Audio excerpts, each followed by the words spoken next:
Hey guys, I'm here to talk to you about the evaluation of lipid abnormalities.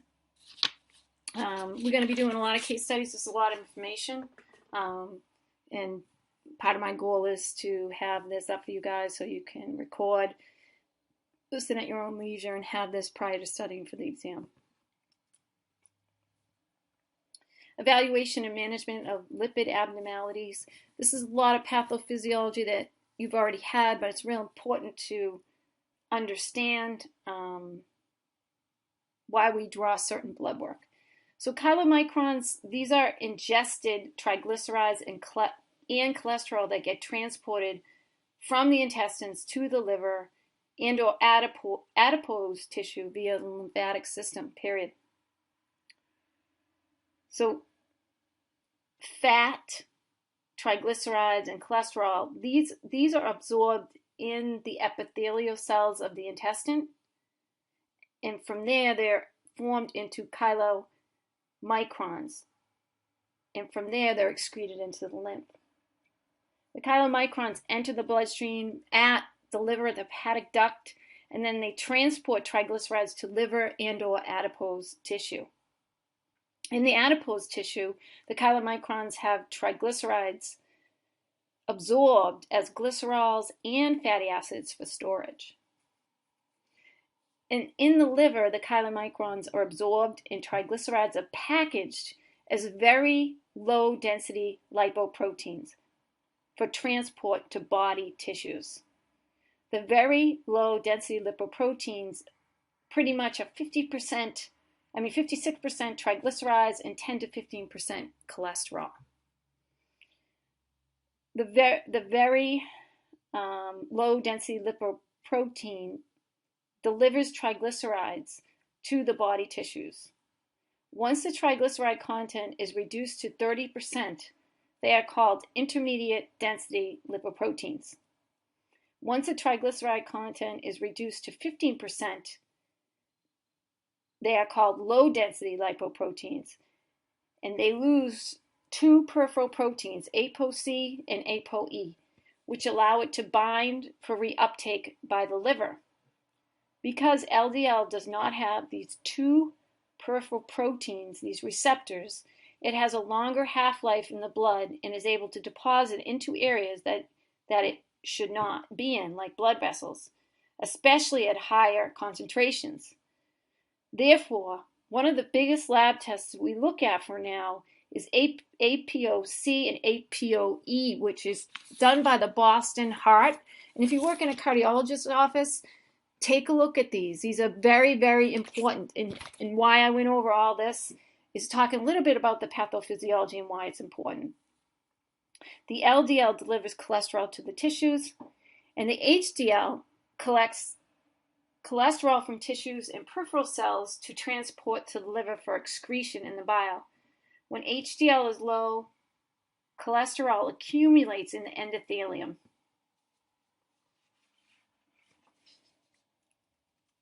Risk factors for hyperlipidemia. Cigarette smoking. You guys know a lot of these already, but I'm going to review.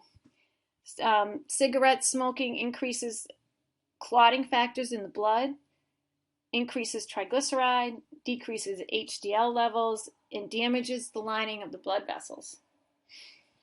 A diet high in saturated fats, primarily found in animal products, dairy, and meat, also found in coconut oil, causes an increase in cholesterol. Sedentary lifestyle causes an increase in cholesterol. And note that exercise increases HDL.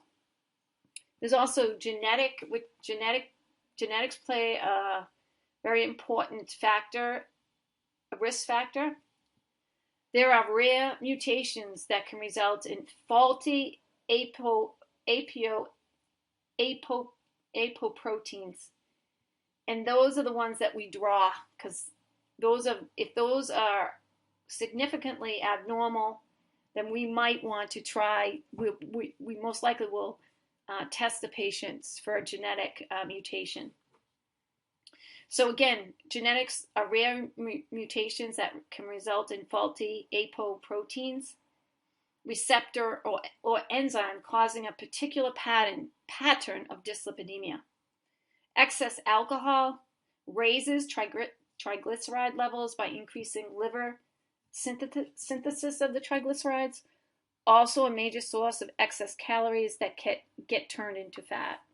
Obesity, we all know what obesity does. When we talk about endocrine disorders, hypothyroidism and diabetes are both related to high cholesterol. Screening tests for TSH and fasting glucose should be done when abnormalities in lipid profile are discovered.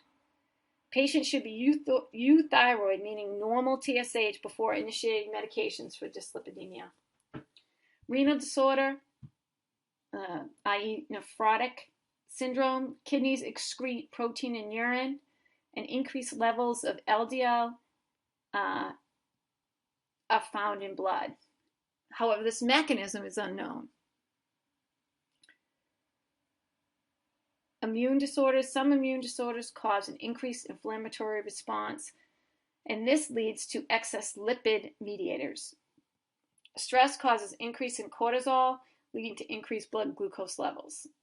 Medications can cause secondary dyslipidemia, and these include glucocorticoids, estrogens, thiazide diuretics, alpha blockers. Beta blockers decrease HDL and increase triglycerides, and protease inhibitors, which are used for HIV patients, also increase cholesterol. This is just an example of trends in the mean total serum cholesterol among adults ages 20 and older by race, ethnicity, and survey. This was done a long time ago, but I like when it talks about different cultures. You could see that non-Hispanic white, the trends in the total cholesterol, 2006 to 199, 204 to 199, 205 to 202. You can see that Mexican Americans barely made any type of drop over the years. And that, you know, we're looking at different patient population with, you know, less access to care, less, you know, economic, poverty, if you will, than other ethnicities.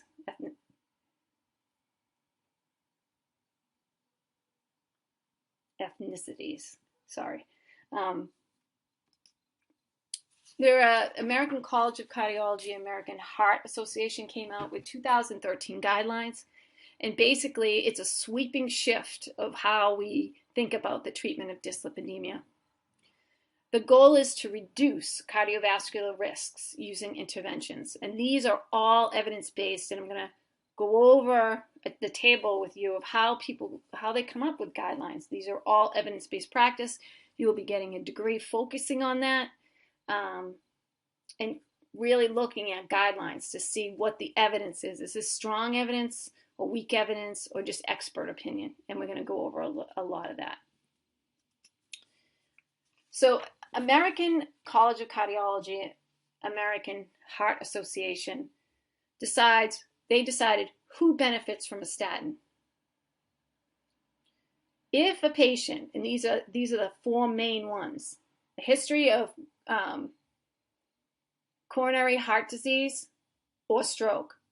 Okay, so anyone with coronary heart disease or stroke benefits from a statin, even though this is not primary prevention, it's secondary prevention of atherosclerotic cardiovascular disease. That's what ASCVD stands, atherosclerotic cardiovascular disease.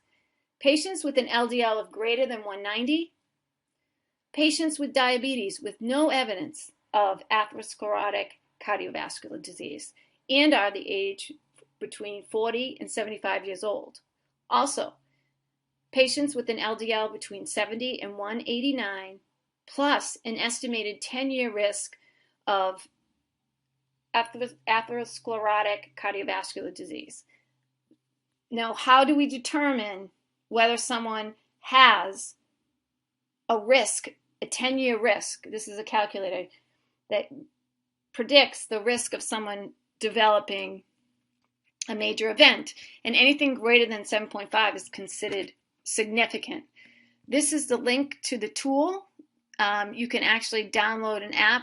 It's really simple. Try it now with yourself. See what your estimated ASCVD score comes out to. This is something that should be documented in a patient's note, especially if you do decide to start them on statins. This is a guide, okay, as to how you determine who gets statin, who doesn't. Guidelines are guidelines. Every patient is different, and we're going to talk a little bit about ones that don't meet these guidelines. There's a lot of controversy about these guidelines. Some of them overestimate, some of them underestimate. Major risk factors are considered hypertension, dyslipidemia, smoking, diabetes, which is a disease of the endothelium, and an elevated serum CRP. In hyperlipidemia, you have intracellular lipids and extracellular deposits that make up the fatty streak. Macrophages are part of the inflammatory process. They absorb lipids and are called foam cells. Foam cells are the hallmark of early erythemas. And they just expand. As I'm talking about the intracellular lipids and the extracellular deposits that make up the fatty streak, the whole new guidelines is a shift in wanting to slow down or stop this process.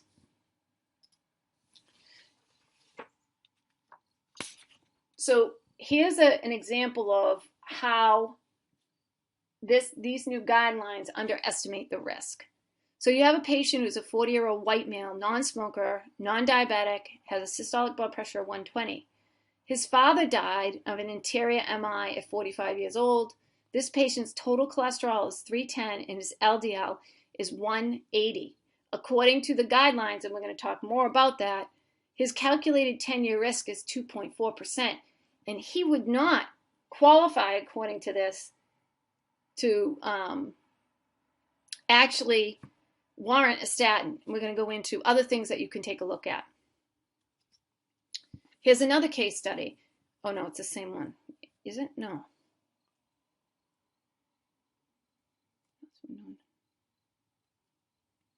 Yeah, it's similar. Sorry, it's the same one. Hi.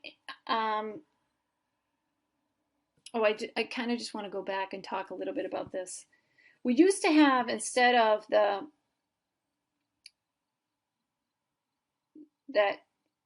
American Heart CV risk calculator, we used to have the Framingham risk score, which was standard, and now they recommend this table. So how it got developed was how they developed the cardiovascular risk calculators. Two physicians calculated the 10-year risk of cardiovascular events using this new risk calculator in Women's Health Study, Physicians' Health Study, and Women's Health Initiative Observational Study. And this new risk calculator, even though this is an example of underestimates risk, was also noted to overestimate risk by 75 to 150%. Well, we're going to show more case studies as that evolves. High intensity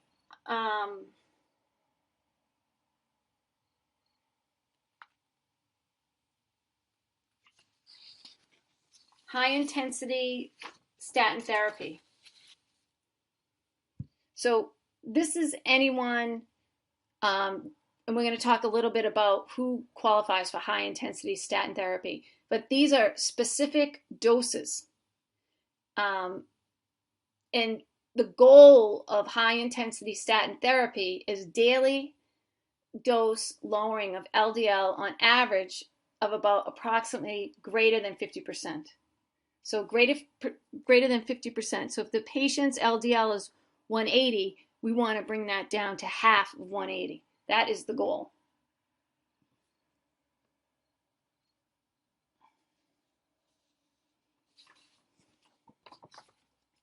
Moderate intensity statin therapy, daily doses lower LDL on average by approximately 30 to 50%. And these are the statins that they recommend: atorvastatin, rovastatin, pravastatin, lovastatin.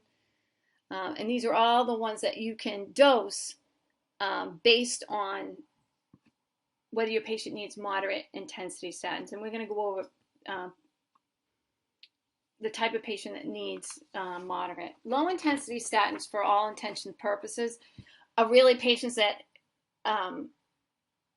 cannot tolerate, due to muscle aches, statins. So we'll try them on the low intensity statin therapy. And those are the following. And when we talked about that original case study, this 40-year-old white male, non-smoker, no diabetes, systolic blood pressure of 120. His father died of a heart attack at 45 years old. His total cholesterol is 310. His LDL is 180. And his calculated risk is 2.4, which is low. But here, what if your patient doesn't fit into this group, but yet he looks impressive?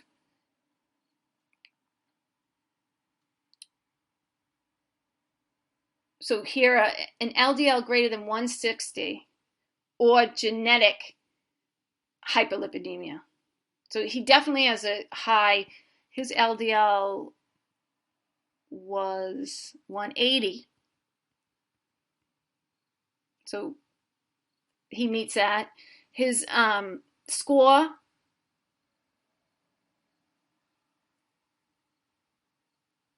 prior to the age of 55, and his score, if you're a female, prior to the age of 65.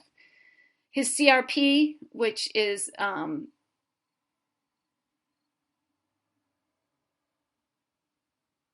reactive protein, vitamin C reactive protein, if that's greater than 2, which is a hallmark marker of inflammation, they are considered a patient that would warrant a statin. An ABI of less than 0.9, and then an elevated lifetime risk of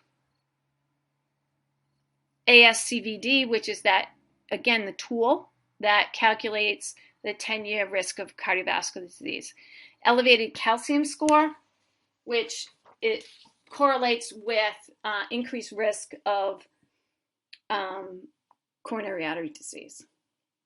So if your patient doesn't fit into a moderate or high intensity statin, you won't have to look at these additional factors, because the score, the ASCVD score, doesn't take into account all of these factors.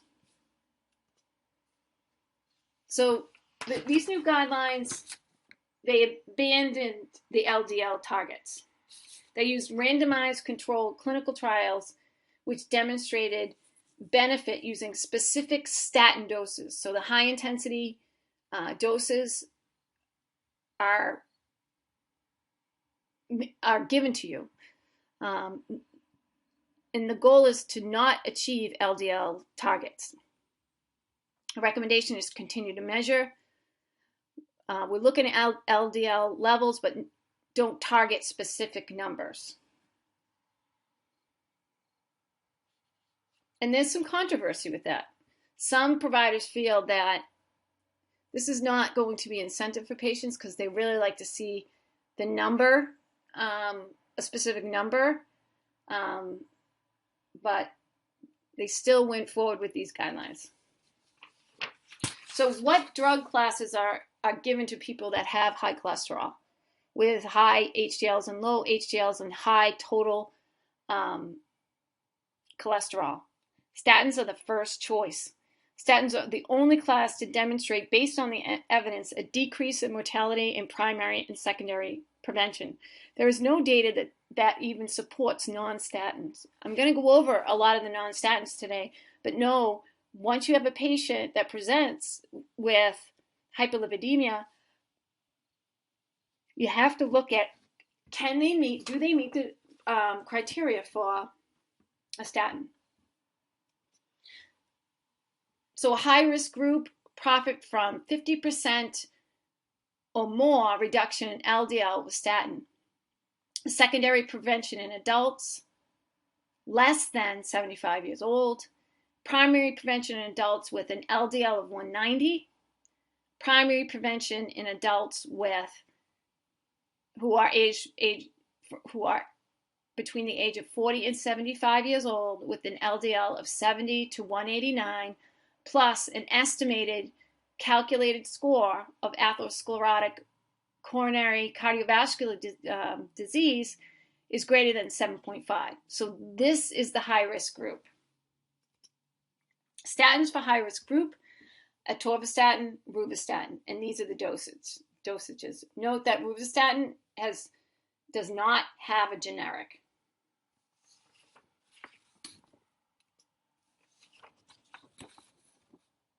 So statin, cytochrome P450 effect, if it's not significantly metabolized by cytochrome P450, it's less likely that the person is going to have significant adverse drug reaction to the drug, but also significant reactions with other drugs. So you really want to look at rovastatin is better, except there's no generic, so it keeps you in a tight bind. Whereas atorvastatin does have a cytochrome Y450 metabolite.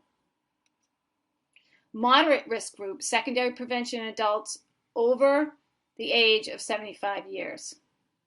Primary prevention in adults between 40 and 75 years. Patients with an LDL of 70 to 189 plus an estimated calculated risk of greater than 7.5 could use higher dosing. Primary prevention in diabetes 40 to 75 years of age with an LDL of 70 to 189 plus an estimated cardiovascular risk score of greater than 7.5, and this is level A evidence, which is the best. Again, if we look at atorvastatin, simvastatin, lovastatin, they all have effect on cytochrome P450, but not pitavastatin, okay? Not significantly metabolized. So that's something to look at when you're prescribing these. If you can get patients' LDL down with a drug that doesn't significantly get metabolized by cytochrome Y450, you want to prescribe that one. And pravastatin and rovastatin are not significantly metabolized by cytochrome YP450. Same with rovastatin. It tells you the actual decrease in the LDL, which is and the dosing. Rovastatin 45 to 49. And it's not significantly metabolized by cytochrome 450. So the take-home point is to get a patient on a statin. That is the take-home point. If a patient is intolerant of a moderate or high dose of a statin, it's okay to use a low-dose statin. Recommendation: monitoring statin therapy. Before you start them on a statin, you want to ask them, do they have any pre-existing muscle symptoms prior to starting a statin? Statin tolerability. Their patients can oftentimes complain of muscle aches. They get myalgias from statins.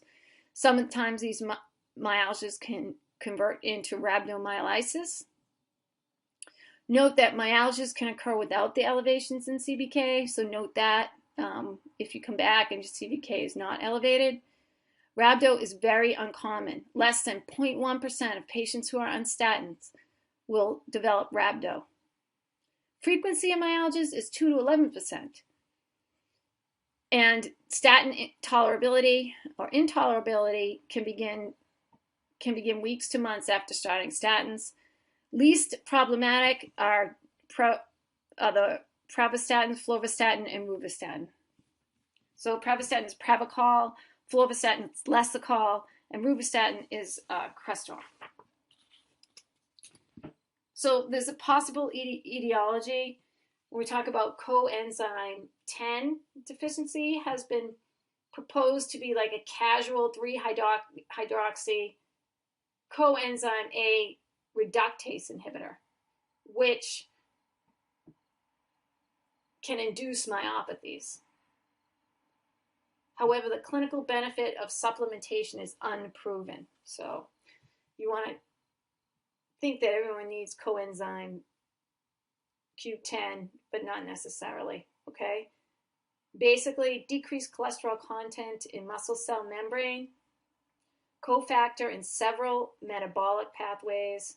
It's an antioxidant. Statins impair your ability to make coenzyme Q10.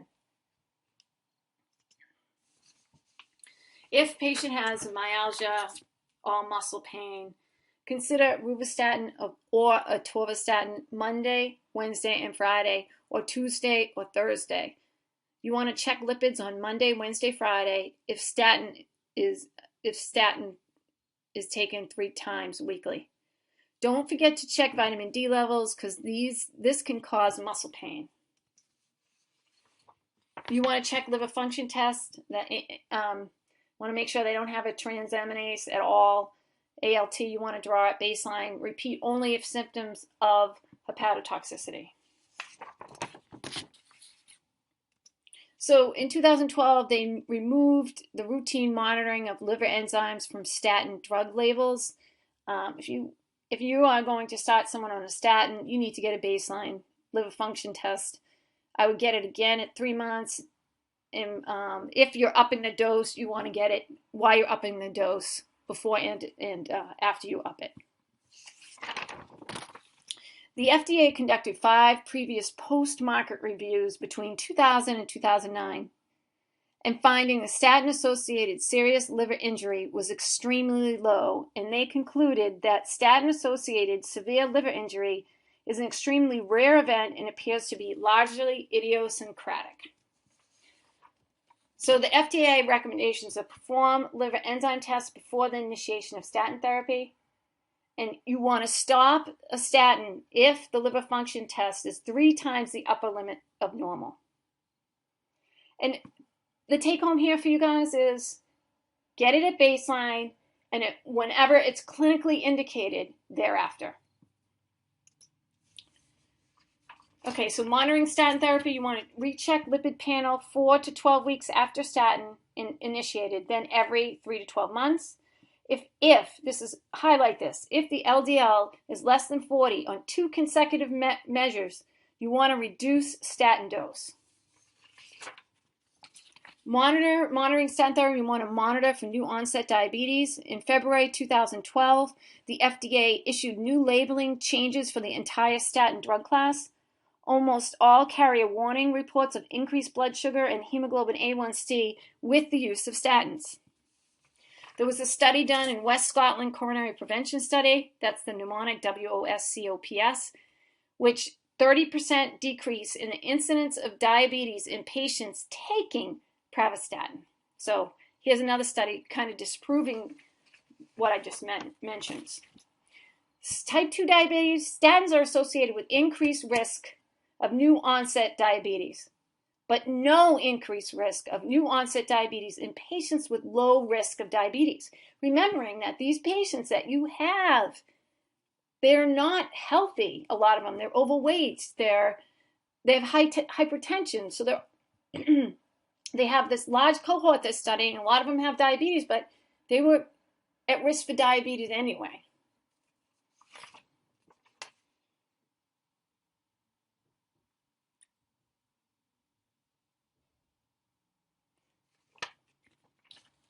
So what if you can't reach a percentage reduction with the statin?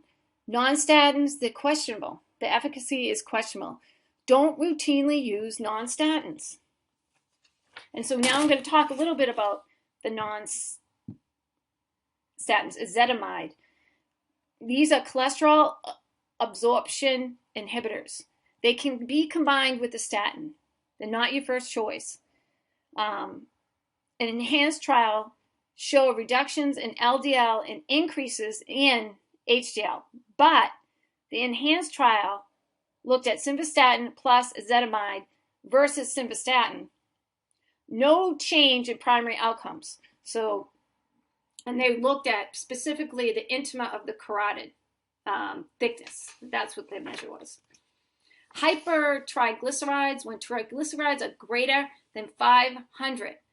Okay, we're not shooting for the LDL when the triglycerides are greater than 500.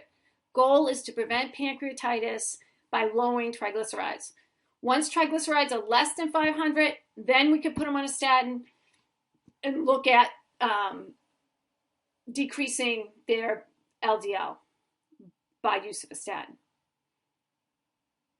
And we want to reduce cardiovascular risk factors. Management. Triglycerides 150 to 199. Weight reduction, increased physical activities. Again, triglycerides greater than 500. We want to prevent pancreatitis first with non-pharmacological plus meds. When below 500, address the LDL. A lot of times, patients with high triglycerides have a bad diet, they're very overweight, and they're sedentary. Corneal Arcus, Arcus Senilus. This is the appearance of a white deposit in the cornea near the periphery. See it? Almost looks like a cloud. Often greater in the superior sectors. It is often indicative of hypercholesterolemia among those under the age of 60. Xanthomas.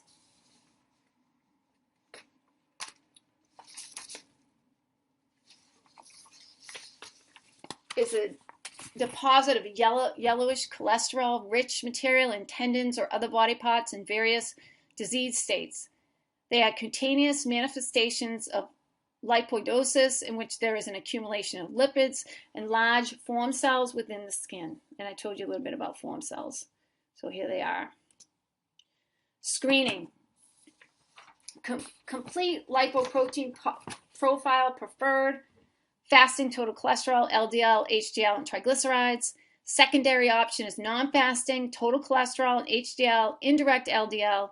If triglycerides are greater than 200 or LDL less than 40, need to order complete fasting profile. So,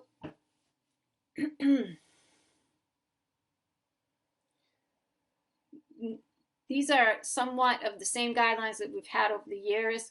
The new guidelines from the American College of Cardiology and American Heart Association did not really address screening. So we're going to keep to the same guidelines. And basically, all adults greater than 20 years old gets a cholesterol check every 5 years. And that should include a lipid panel. May perform more frequently depending on results and risk factors. So someone who smokes, who's overweight, and has high blood pressure, you're going to do that more often.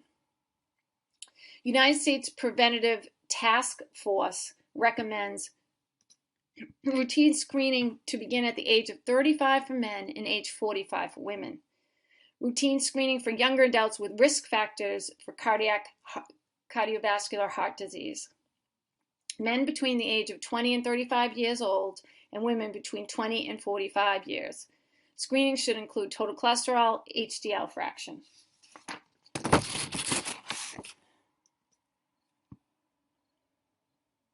Oh, and also as an important note is to not screen during acute illness, as there may be a false increase in triglycerides and cholesterol. Excuse me. If results are elevated, rule out possible causes of comorbid issues. So you'd want to get an LFT, amylase lipase, a basic metabolic panel, which looks at electrolytes, liver function, and kidneys, renal function test. That's a basic metabolic panel, but if you do a complete metabolic panel, you're going to look at renal function. UA, we want to evaluate proteinuria, TSH, fasting blood sugar, and EKG. Causes of secondary dyslipidemia are diabetes, hypothyroidism, obstructive liver disease, chronic renal disease, drugs that raise LDL and lower HDL, progesterones, anabolic steroids, and corticosteroids. I'm going to skip these because these two take over. These were the old guidelines, and the reason why I kept them in there, because I think some of you might see people still practicing this. So I left them in there, but that's not what we're doing. We're doing statins, okay? So ignore those two sides. Statins, drug of choice, especially in patients with coronary artery disease. You dose this at bedtime. And dosing at bedtime is really due because the liver synthesizes cholesterol at night. And remember that the reduction in LDL and triglyceride depends on the patient, the dose, and which statin was chosen. Commonly used statins are 20 to 80, and those are the doses of all of them. Side effects: myopathy may produce muscle symptoms, rhabdo. LFTs, you want to monitor them closely. These patients who have contraindications to statins are patients with liver disease, pregnancy. Also, concomitant use of macrolide, cyclosporin, antifungal agents, and cytochrome P450 inhibitors. Myopathy is rare, but serious adverse reactions to statins, which can range from mild myalgia to severe muscle breakdown or rhabdo. Mild myalgia, you want to check a CPK, continue to monitor for muscle breakdown. If CPK is elevated, the drug should be discontinued and patient monitored for potential renal complications, and then reevaluated and looked, and if they go back to normal, we'll try the statin maybe 3 times a day in a lower dose. LFTs should be drawn at initiation of medication and monitored every 2 to 3 months for the first 6 months, and then every 6 to 12 months. More frequently when the dose is being increased. An elevation in LFTs 2 to 2.5 times normal during therapy. Treatment definitely should be changed, and sources of comorbid liver toxicity such as alcohol ingestion should be looked at and evaluated. You might have missed that this person's a chronic alcoholic and you've given them statins, and the combination is causing a bump in their LFTs. Therapeutic all-cause mortality by patients on statin was reduced by 13% in patients taking 40 milligrams of simvastatin as compared to others in the study that took placebo. Major vascular events were reduced by 24%. Coronary death rate was reduced by 18%. Non-fatal MI and coronary death was reduced by 27%. Stroke was reduced by 25%. And cardiovascular revascularization was reduced by 24%.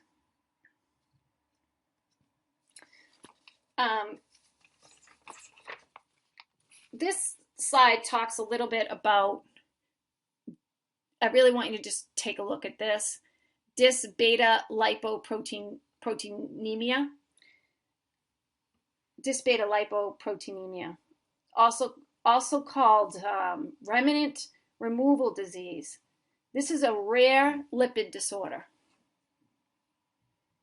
characterized by very high levels of blood cholesterol and triglycerides. The cholesterol levels usually range from 300 to 600. The triglyceride concentrations are usually greater than 400 and may exceed 1,000.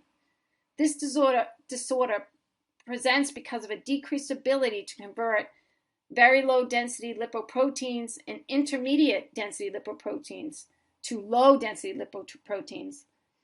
And the particles in the blood, because of they have that decreased clearance of chylomicron remnants, and this is genetic, okay?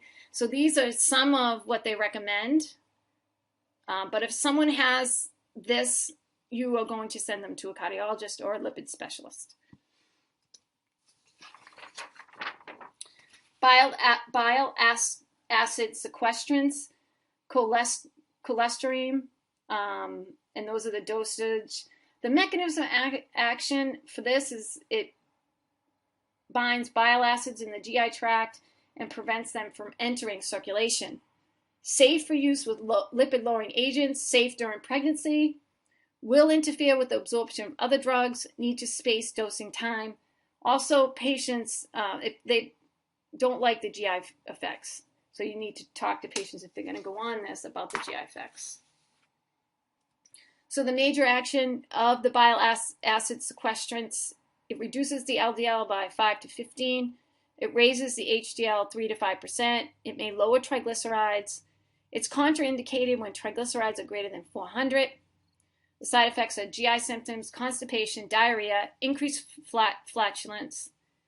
The therapeutic benefits is it reduces major coronary events, reduces cardiovascular heart disease mortality, and decreases absorption of other meds. Niacin, therapeutic effect on LDL, HDL, and triglycerides. Side effects occur with this medication, such as hyperuricemia, glucose intolerance, and liver toxicity are rare and usually are dose-related, can be blunted by the use of sustained release formulation, so niacin that's long-acting. With anticipatory guidance, they recommend gradual increase to mid-range doses, 2 to 3 grams a day in divided doses, and really pre-treatment with aspirin. This can be effective and inexpensive option. So pre-treatment with baby aspirin, 81 milligrams, 30 minutes prior to niacin can prevent the flushing side effects. What we need to monitor, LFTs at baseline and every 6 to 12 weeks for 1 year, then as needed. With Coumadin, you want to follow the INR carefully until dosing and INR is stable.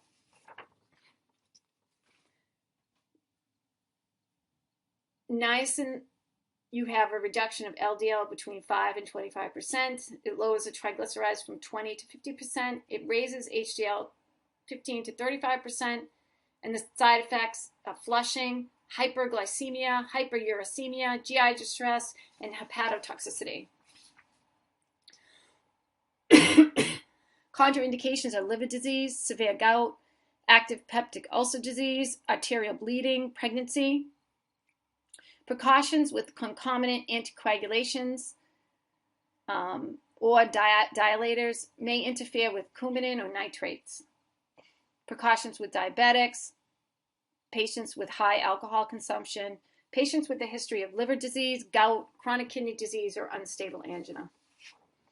So here are some immediate release, 100 milligrams TID, maximum is 4,500 milligrams daily or 1,500 milligrams TID. The extended, that's immediate release. Extended release is stop 500 milligrams at bedtime, increase by 500 milligrams daily every 4 weeks. Usual maintenance is 1,000 to 2,000 milligrams at bed.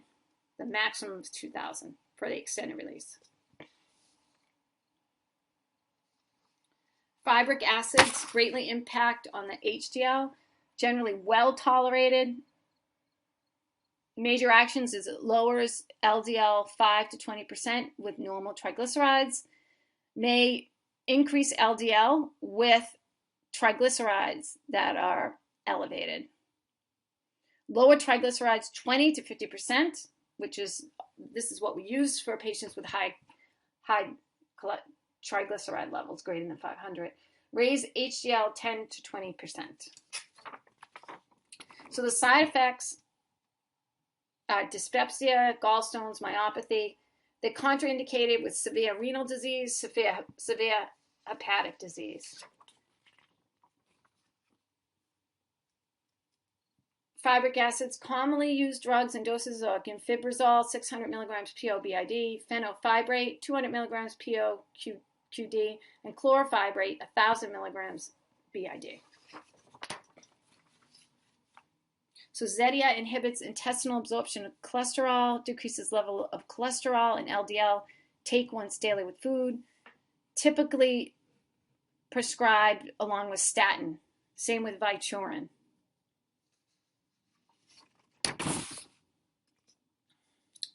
Metabolic syndrome, syndrome X.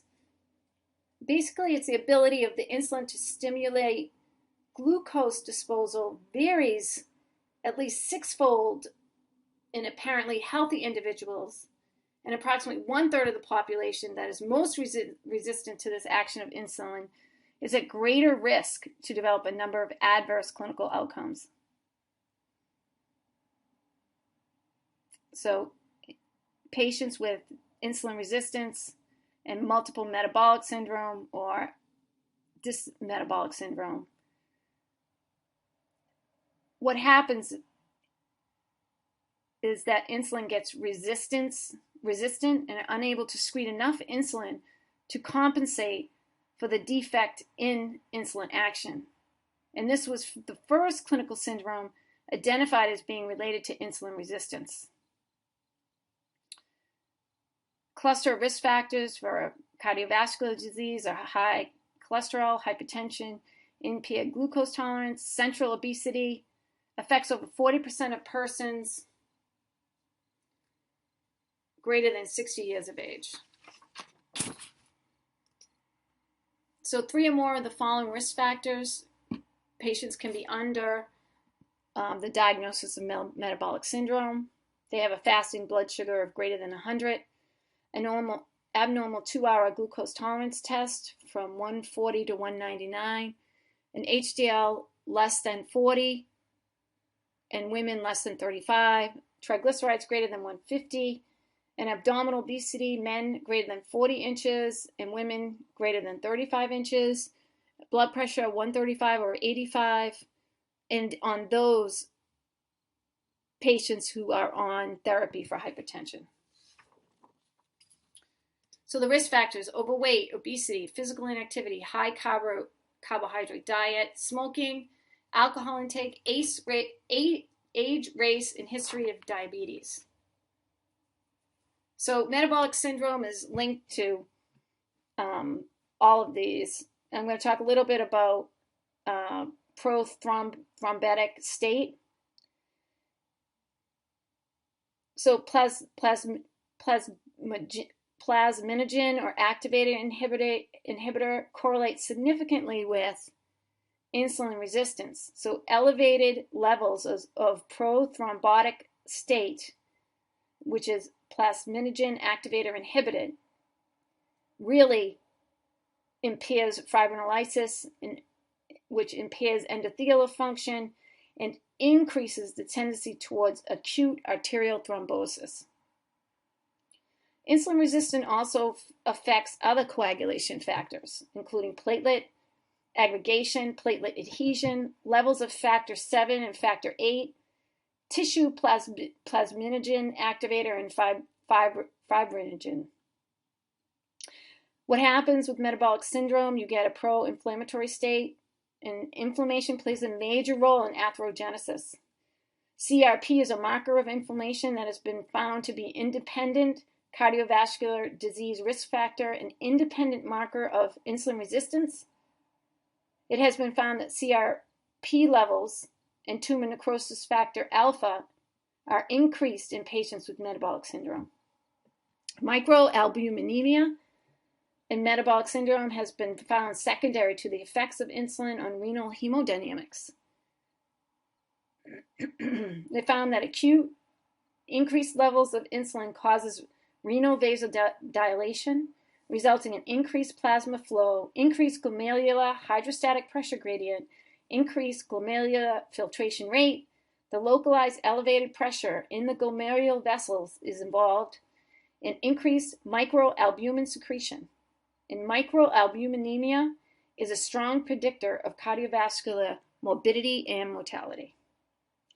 Hyperuricemia, increases in uric acid concentration, are commonly seen in association with insulin resistance, hypertension, and dyslipidemia.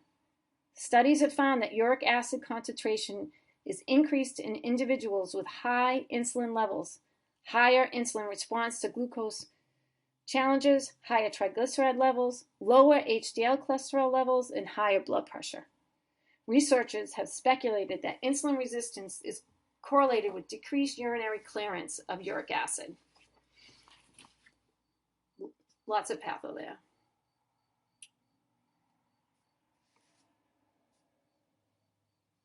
So here is a model of insulin resistance where we talk a little bit related to visceral obesity. Visceral obesity, free fatty acids, causes insulin resistance, and this is what occurs. NASH is non-alcoholic steatohepatitis when your liver has fatty streaks in it, also damage and inflammation.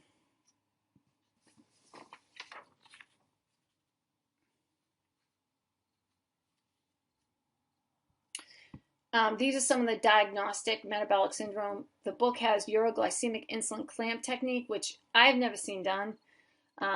Let's talk in class if anyone's seen this done. It's expensive.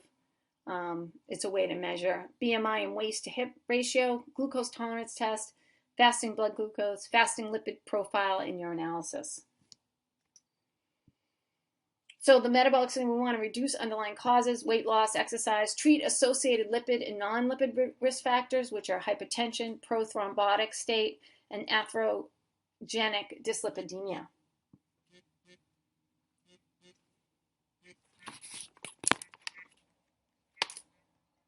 Hey. Good.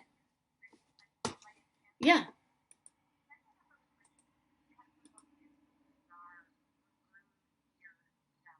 Sure. Yeah. No.